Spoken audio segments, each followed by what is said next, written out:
Hallelujah.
வாழ்க்கையில பாடுகள் வரும்போது என்ன செய்யணும், என்ன செய்யக்கூடாது?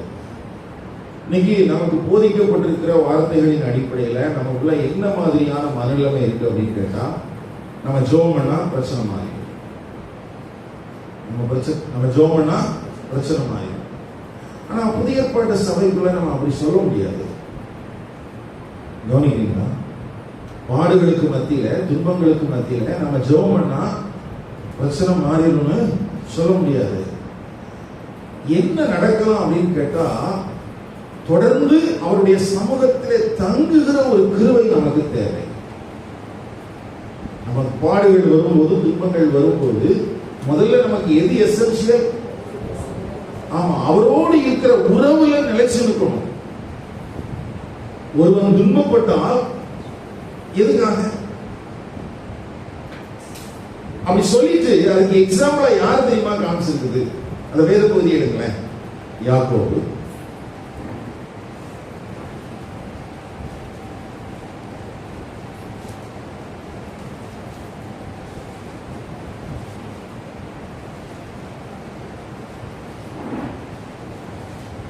5ஆம் அதிகாரம் 13ஆம் வசனம். உங்களில் ஒருவன் துன்பப்பட்டால் ஜெபம் பண்ண கடவன். ஒருவன் மகிழ்ச்சியாய் இருந்தால் சங்கீதம் பாட கடவன். இப்போ இந்த இடத்துல துன்பப்பட்டால் ஜெபம் பண்ண கடவன் போட்டிருக்கு இல்லையா? இந்த இடத்துல யார எக்ஸாம்பிளா சொல்லி இருக்குது? 10ஆம் வசனத்துல பாருங்க, என் சகோதரரே, கர்த்தருடைய நாமத்தினாலே பேசின தீர்க்கதரிசிகளை துன்பப்படுதலுக்கும் நீடிய பொறுமைக்கும் யார் எக்ஸாம்பிள்? அப்போ யார் எக்ஸாம்பிள்? கர்த்தருடைய நாமத்தினாலே பேசின தீர்க்கதரிசிகளை துன்பப்படுதலுக்கும் நீடிய பொறுமைக்கும். அப்ப யார் எக்ஸாம்பிள் நமக்கு? தீர்க்கதரிசிகள். பழைய ஏற்பாட்டில் இருந்த தீர்க்கதரிசிகள். அவர்கள் கர்த்தருடைய நாமத்தை குறித்து பேசினார்கள். பேசினதுனால அவங்களுக்கு பாடுகள் வந்துச்சு. பாடுகள் வந்த உடனே பிரச்சனைகளுக்கு மத்தியில் அவங்க என்ன பண்ணாங்க? ஆண்டவரே, நான் தீர்க்கதரிசியா இருக்கிறேன், ஆகவே எனக்கு பிரச்சனைகள் வரக்கூடாது அப்படின்னு சொன்னாங்களா? இல்ல. அதுக்கு மத்தியில் அவங்க எப்படி இருந்தாங்க? பொறுமையோட இருந்தாங்க. சரியா? அது ஒரு எக்ஸாம்பிள். அடுத்தது பாருங்க, 11ஆம் வசனத்துல, இதோ பொறுமையா இருக்கிறவர்களை பாக்கியவான்கள் என்கிறோமே, யோபின் பொறுமையை குறித்து கேள்விப்பட்டிருக்கிறீர்கள். அடுத்தது யார் எக்ஸாம்பிள்? யோபுடைய வாழ்க்கையில ஜெபம் பண்ணா பிரச்சனை மாறிச்சா? அது கொஞ்சம் டைம் எடுத்துச்சு. அப்போ தேவனுடைய பிள்ளைகளின் வாழ்க்கையில நமக்கு வரக்கூடிய பிரச்சனைகளுக்கு மத்தியில நாம என்ன செய்யணும் அப்படின்னா, தேவ உறவுல நிலைச்சு நிற்கணும். எங்க இருக்கணும்? அதாவது உங்கள் வாழ்க்கையில பிரச்சனைகள் இருக்கும் போதும், போராட்டங்கள் இருக்கும் போதும், தினமும் வழக்கம் போல 4 மணிக்கு எழும்பணும், கர்த்தரை பாடணும், துதிக்கணும், ஆராதிக்கணும், ஜெபிக்கணும், வேத வசனங்களை வாசிக்கணும், தியானிக்கணும், உங்க வேலைக்கு போகணும். பிரச்சனையாவே இருக்கணும். ஆனா அதுக்கு மத்தியில நம்ம என்ன செஞ்சுட்டு இருக்கணுமா? தேவனோடு இருக்கிற உறவை. இந்த சூழல்ல பிசாசு என்ன எதிர்பார்க்கிறான்னா, நம்ம பாவம் செய்வோம்னு எதிர்பார்த்துட்டு இருக்கோம். நம்முடைய வாழ்க்கையில துன்பங்களுக்கு பின்னால பிசாசுடைய எதிர்பார்ப்பு, நீங்க கஷ்டப்படுறத பார்த்தா ரொம்ப சந்தோஷப்படுறாங்க. நம்ம அப்படிதான் நினைச்சிட்டு இருக்கோம்.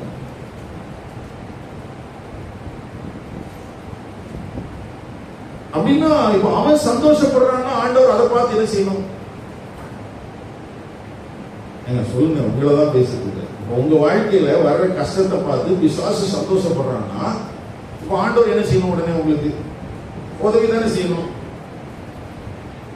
இப்ப லேட் ஆகுதுன்னு என்ன அர்த்தம்? அப்ப அவரும் உங்க துன்பத்தை பார்த்துட்டு சந்தோஷப்பட்டு இருக்கிறாரா?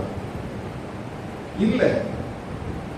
பிசாசு நீங்க கஷ்டப்படுறத பார்க்கறதுக்கு விரும்பல, மாறாக அந்த கஷ்டத்துக்கு மத்தியில தேவ உறவை விட்டுட்டு நீங்க ஆண்டவருக்கு விரோதமா பாவம் செய்யணும்னு எதிர்பார்க்கிறான். என்ன செய்யணும்னு எதிர்பார்க்கிறான்? ஆமா, முறுமுறுக்கிறதுக்கு எதிர்பார்க்கிறான். தேவ உறவுல இருந்து விட்டுட்டா நான் தேவனுக்கு விரோதமாக பாவம் செய்வேன் அப்படின்னு சொல்லி அவன் எதிர்பார்த்துட்டு இருக்கிறான். ஆனா அந்த நெருக்கடி நேரத்துல நம்ம செய்ய வேண்டியது காரியம் என்னன்னா, இல்ல, அவர் என் கூட இருக்கிறேன்னு சொல்லி இருக்கிறாரு, அவர் எனக்கு உள்ளேயும் இருக்கிறாரு, அதனால நான் அவரை எல்லா நேரத்திலும் என்ன செய்வேன்? நேசிப்பேன். அப்படின்னு பாடுகள் ஒரு பக்கத்தில் இருந்தாலும் நான் பரமனை துதிப்பதற்கும் ஆராதிப்பதற்கும் அவரை பிரியப்படுத்துவதற்கும் நாம கவனமா இருந்தா, ஒரு குறிப்பிட்ட சூழல் ஆகும்போது என் வாழ்க்கை மாறி இருக்கும். என்ன மாறி இருக்கும்? எப்படி மாறி இருக்கும்? அந்த பிரச்சனைய நான் இப்போ என்னவா நினைக்க மாட்டேன், பிரச்சனையாகவே யோசிக்க மாட்டேன். அது எனக்கு விஷயமே கிடையாது. ஏன்னா நம்ம நிறைய நேரத்தில் நமக்கு வேதம் சரியா புரியாததுனால நம்ம படத்தை எதுக்கியா செஞ்சுட்டு ஒரு 40 நாள் ஃபாஸ்டிங் போட்டு 41ஆவது நாள்ல ஆண்டவர் அற்புதம் செஞ்சுவாருன்னு மேல காக்காவெல்லாம் பார்த்துட்டு இருக்கிறது. அங்க காக்காவையும் காணும், குண்ணியும் காணும். பக்கத்துல கையை பிடிச்சிருவோம், உங்களதான் சொல்றாங்க. இப்போ இங்க துன்பப்பட்டால் ஜெபம் பண்ண கடவுள்னு சொல்லி இருக்குது. யாரை எக்ஸாம்பிள் சொல்லி இருக்குது? 2 பேர். ஒன்னு யாரு? பழைய ஏற்பாட்டில் இருக்கிற தீர்க்கதரிசிகள். 2வது யோபு. இந்த 2 பேருக்கும் உடனடியா அற்புதம் நடந்துச்சா? நம்ம என்ன பண்ணுவோம்னா, அந்த வசனத்தை வெட்டி எடுத்துக்கிட்டு புதிய ஏற்பாட்டில் யாருக்காவது ஜெபம் பண்ணி யாருக்காவது உடனே அற்புதம் நடந்துச்சுன்னா அவளுக்கு அற்புதம் நடந்ததே அப்படின்னு இல்ல. அப்படி இந்த வேத பகுதிக்குள்ளேயே எக்ஸாம்பிள் சொல்லியிருந்தது. அங்க சொல்லப்பட்ட யோசிச்சு பாருங்களேன், எரேமியாவுடைய வாழ்க்கையில எவ்வளவு கர்த்தருக்கு பயந்து கர்த்தருடைய வார்த்தைகளை பிரசங்கித்தான். அந்த கேட்ட ஜனங்கள் திரும்பவே இல்லை.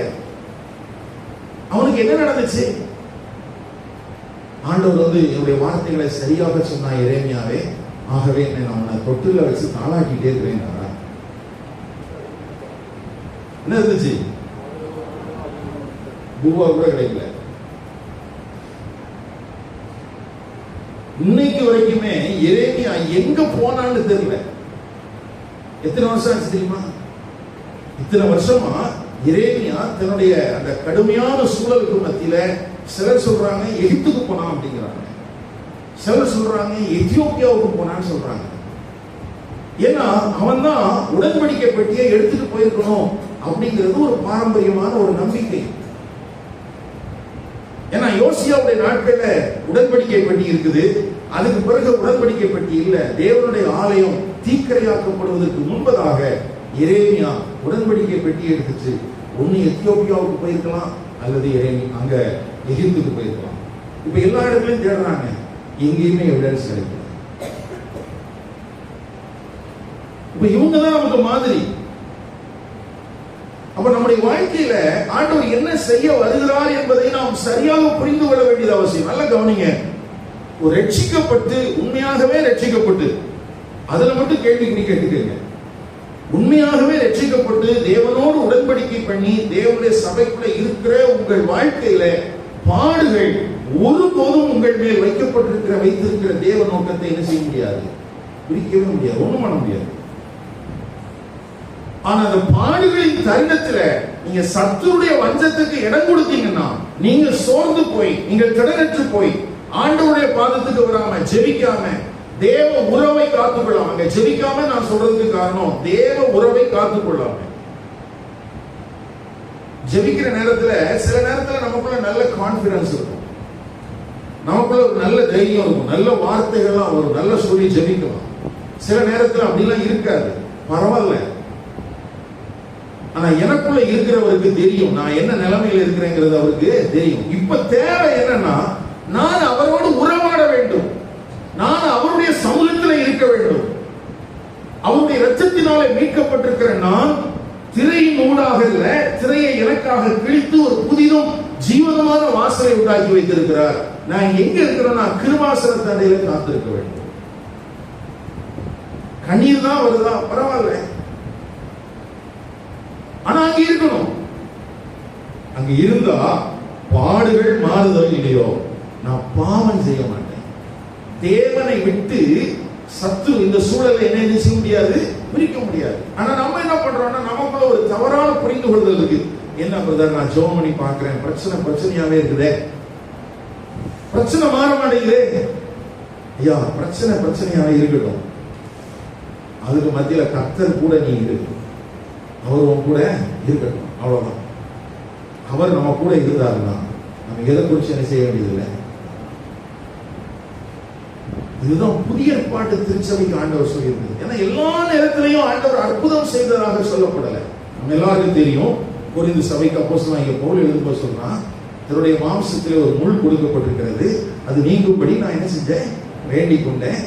வேண்டிக் கொண்டதுக்கு என்ன சொன்னாரு, சரிப்பா உனக்கு உடனே அற்புதம் செஞ்சுறேன், என் கிருபை உனக்கு போதும்.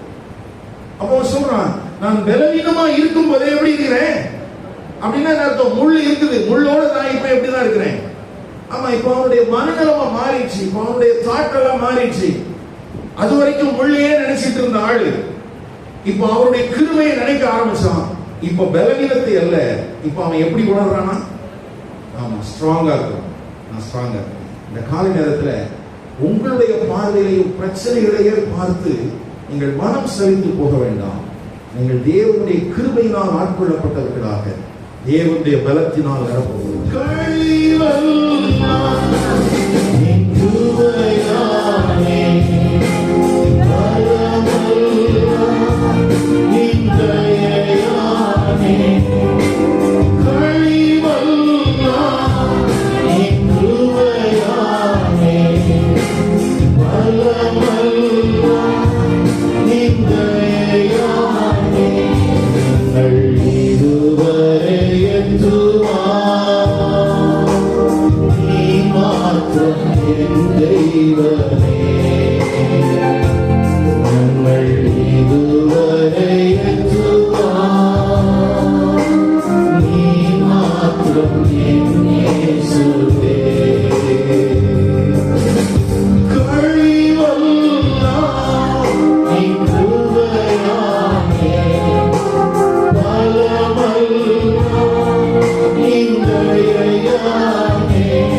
அழிவார் தம்மையே அவர் தான் அழிப்பார். உள்ளத்தில் அவர் தான் தேர்ந்துள்ளோரெல்லாம் எண்ணத்தில் தெளிவை பெறுவி. சொல்லலில் கூறி வாழ்வதில் சாதிப்பி. இயேசு தேடும் அவர் இவரே. தேசங்கள் தீவுகள் பல பிராந்தியங்கள் பாவத்தால் நிறைந்து சாபமாகிறது. இறப்பின் வாயிலே நிற்கத்தக்கதாக தேவன் தேடும் அவர் நம்மிலே யாரோ. உண்மையாடியவர் இயேசுவை அறிவார் தம்மையே அவர் தான் அழிப்பார். உண்மையாடியவர் இயேசுவை அறிவார் தம்மையே அவர் தான் அழிப்பார். உள்ளத்தில் அவர் தான் தேர்ந்தெடுப்போரெல்லாம்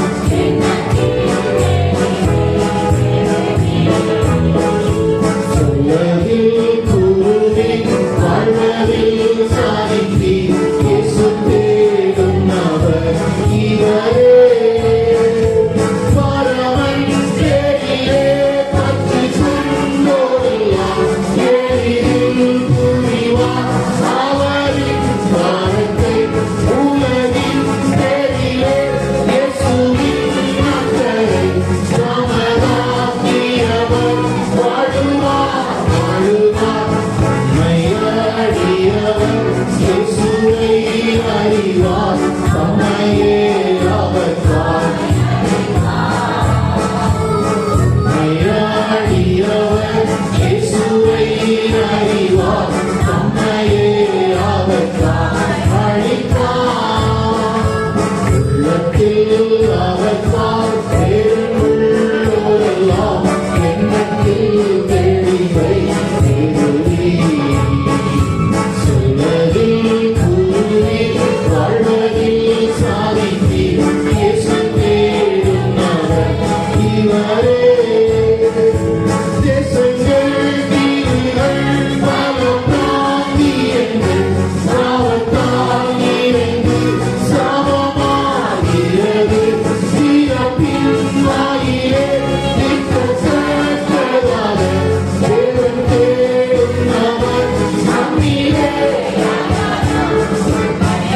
அறியவர் இயேசுவை அறிவார் தம்மையே அவர் தான் அழிப்பார். உண்மையாடியவர்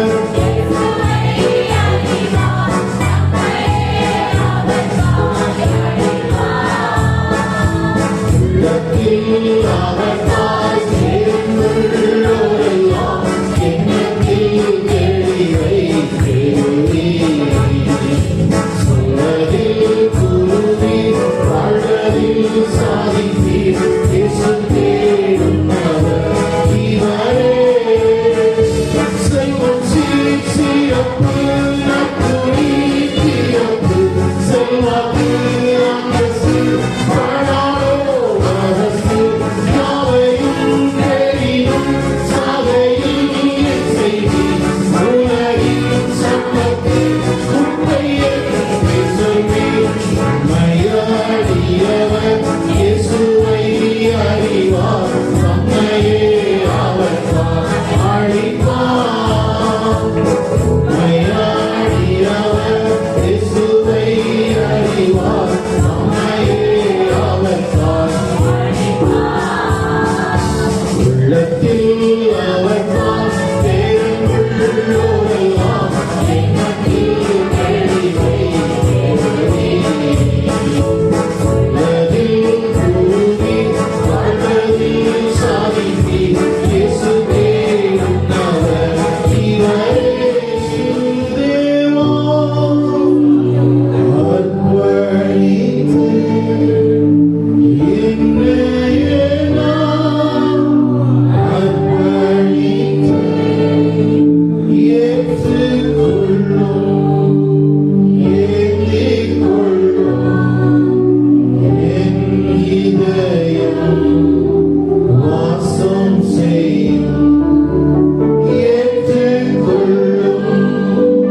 கொடுக்கிறோம்னு சொல்றோம்.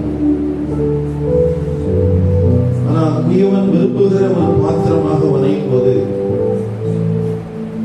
அதை எங்களால் ஏற்றுக்கொள்ள முடியவில்லை.